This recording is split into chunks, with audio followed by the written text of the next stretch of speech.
everybody is so divided that everything has to be right or wrong, positive or negative, love or hate. Either I love myself or I hate myself. Either I'm right or either I'm wrong. The Gita, Geet, actually its name is Geet. It is a song between Krishna and Arjun. It was a Geet in Sanskrit. And Sanskrit language is a poetic language. It's poems. In the whole Geet, he's saying just one thing, that drop the duality.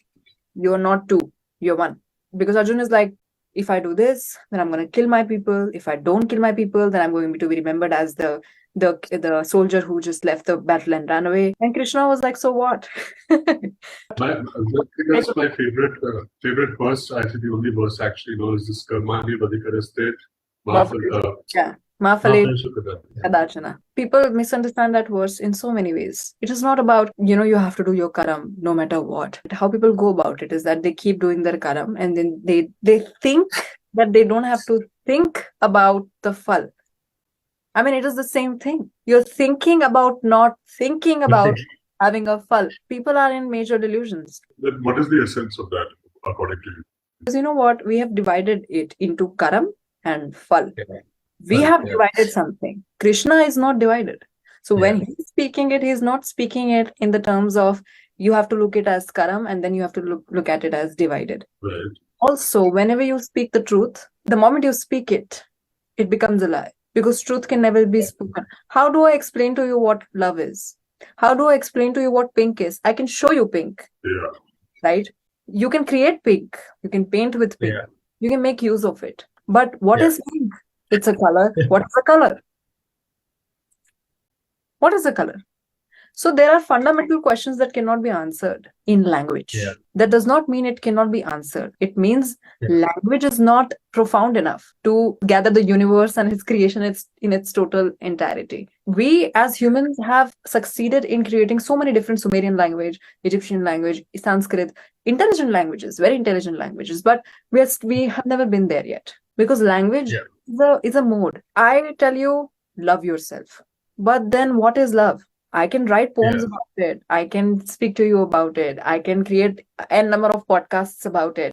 But it is something which is to be lived. It is not something which is to be said. Yeah.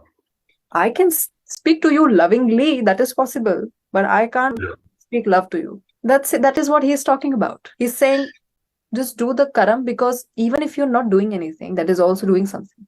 If you're not doing anything, is also doing something. That you're not doing anything. So you're anyways choosing.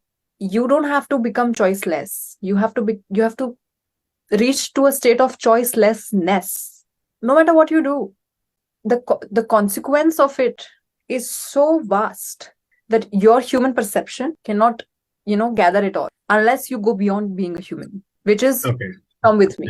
Because again and again he's saying this in Gita ki mere saath chalo, mere log chalo. You don't go somewhere. It is just that he's saying that where I am, you can also be. You just have to drop some things. Human perception is not able to bound it. To get a vibration to reach towards, right? And you're in the same place. Yeah, and also at the same time he's saying that in order to go beyond human, you have to be a human first. This is where we are. This is not where Arjun was. Arjun was already a human being. That is why he was able to understand. And he was a human being in the right sense, because his conscience spoke. Purushottam type of person. He was also already a human being. Today, in the world we live in, humans are not human. We were at 0, let's say, at the time of Mahabharata. Today we are at -50. Yeah. So we have to come to 0 first. People read Gita, etc., everything, but they don't understand anything, or they misunderstand it again and again and again and again. But you lose the essence. Like, you have to be a human first, because Krishna is speaking to a true human in a true sense.